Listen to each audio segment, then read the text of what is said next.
تاریخ میں کچھ کہانیاں ایسی ہوتی ہیں جو صرف وقت گزارنے کے لیے نہیں ہوتی بلکہ وہ ہمیں رستہ دکھاتی ہیں۔ آج ہم ایک ایسی کہانی سنیں گے، انسانیت کے پہلے محافظ کی کہانی، ایک ایسے رہنما کی جس نے ایک بکھرتی ہوئی دنیا کو سہارا دینے کے لیے قدم آگے بڑھایا۔ تو سوچنے کی بات ہے نا کہ جب پہلا رہنما چلا جاتا ہے، جب روشنی کا مینار بجھ جاتا ہے، تو پھر اس کی جگہ کون لیتا ہے؟ کون آگے بڑھ کر راستہ دکھاتا ہے؟ یہی سوال اس پوری داستان کی بنیاد ہے۔ تو قصہ شروع ہوتا ہے حضرت آدم علیہ السلام کی اس دنیا سے جانے کے بعد۔ ان کے جانے سے زمین پر ایک عجیب سا خالی پن چھا گیا، ایک ایسی دنیا جس کا کوئی رہنما نہیں تھا، کوئی سرپرست نہیں تھا۔ ذرا تصور کریں، وہ پہلی روشنی جو انسانوں کی رہنمائی کر رہی تھی اب وہ نہیں رہی تھی۔ لوگ اب اپنے رہنما کے بغیر تھے۔ یہ بالکل اس گاؤں کی طرح تھا جس نے اپنے بانی کو کھو دیا ہو اور اب وہ بالکل تنہا اور غیر محفوظ محسوس کر رہا تھا۔ لیکن ہر گہری رات کے بعد صبح ضرور ہوتی ہے۔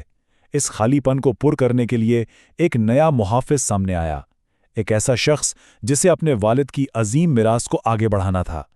یہ تھے حضرت شیس علیہ السلام۔ اللہ تعالیٰ نے خود حضرت شیس علیہ السلام کو اس مقدس کام کے لیے منتخب فرمایا۔ ان کا مشن تھا کہ وہ اپنے والد کے کام کو جاری رکھیں۔ یہ یقینی بنانا تھا کہ ہدایت کی وہ زنجیر، نبوت کا وہ سلسلہ ٹوٹنے نہ پائے۔ اچھا، تو اس عظیم محافظ کے ذمہ دو بہت بڑے کام تھے۔ پہلا، اللہ کے پیغام کو ہر ایک تک پہنچانا، جسے ہم تبلیغ کہتے ہیں، اور دوسرا، لوگوں کی تربیت کرنا، انہیں ایک اچھا اور نیک انسان بنانا۔ بس یہی دو ستون تھے جن پر ان کی پوری قیادت کھڑی تھی۔ آئیے اب ذرا اس معاشرے پر نظر ڈالتے ہیں جس کی حفاظت کی ذمہ داری حضرت شیس علیہ السلام پر تھی۔ یہ لوگ ایک پہاڑ پر آباد تھے، ایک ایسی بستی میں جو دنیا کی برائیوں اور آلودگی سے بالکل الگ، بالکل پاک تھی۔ ان لوگوں کی زندگی بہت سیدھی سادی اور اصولوں پر مبنی تھی۔ وہ سیدھے راستے پر چلتے تھے، نیکی کا حکم دیتے تھے اور برائی سے روکتے تھے۔ ان کی زندگی روحانی طور پر بہت پاکیزہ اور منظم تھی۔ مگر کہانی میں ہمیشہ ایک موڑ آتا ہے نا؟ یہاں بھی ایک چیلنج تھا، اور یہ چیلنج پہاڑ کے نیچے وادی میں پنپ رہا تھا۔ یہ ایک قابیل کی نسل تھی جو بغاوت اور فساد کی علامت بن چکی تھی۔ جہاں اوپر پہاڑ پر پاکیزگی تھی، وہیں نیچے وادی میں ایک بالکل ہی الگ دنیا بس رہی تھی۔ ایک ایسا معاشرہ جہاں کوئی اصول نہیں تھا، صرف افراتفری اور اخلاقی گراوٹ تھی۔ اور یہی وہ خطرہ تھا جو پہاڑ کی پاک بستی کو بھی اپنی لپیٹ میں لے سکتا تھا۔ تو فرق بالکل صاف تھا۔ ایک طرف تھے پہاڑ کے ایمان والے لوگ جو اللہ کے قوانین کے مطابق ایک منظم اور پاکیزہ زندگی گزار رہے تھے، اور دوسری طرف تھے وادی کے لوگ جو صرف شرارت اور بغاوت میں ڈوبے ہوئے تھے، جن کی زندگی میں کوئی نظم و ضبط نہیں تھا۔ اب جب ایک سچا محافظ خطرہ دیکھتا ہے تو وہ کیا کرتا ہے؟ وہ ایک لکیر کھینچ دیتا ہے۔ حضرت شیس علیہ السلام نے بھی اس بڑھتے ہوئے خطرے کے خلاف اپنی بستی کو بچانے کے لیے ایک مضبوط دفاعی لائن کھینچی۔ ان کا سب سے بڑا ہتھیار کیا تھا؟ شریعت، یعنی اللہ کے بنائے ہوئے وہ اصول جو کسی بھی معاشرے کو محفوظ رکھنے کے لیے ایک ڈھال کا کام کرتے ہیں۔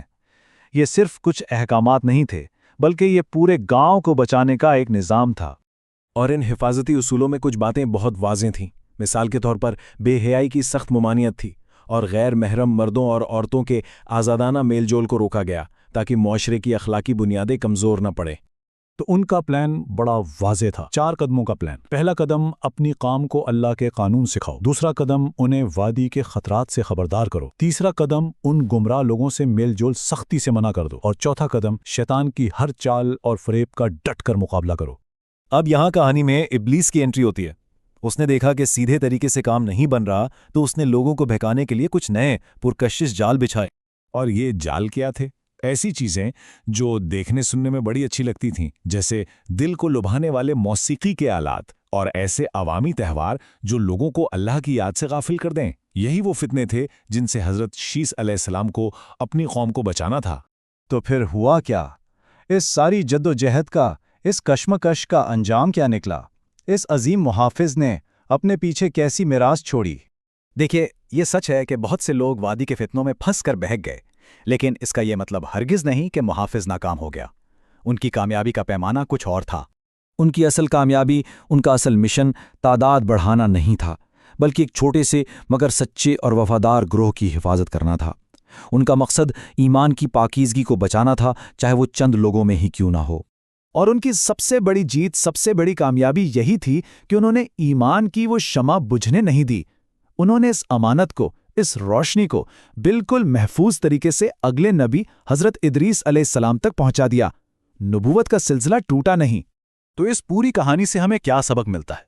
یہی کہ ایک سچے محافظ کی عظمت کا پیمانہ اس کے پیچھے چلنے والوں کی تعداد نہیں ہوتی، بلکہ اس ایمان کی پاکیزگی ہوتی ہے جسے وہ ہر قیمت پر محفوظ رکھتا ہے، اور یہی وہ میراث ہے جو ہمیشہ قائم رہتی ہے۔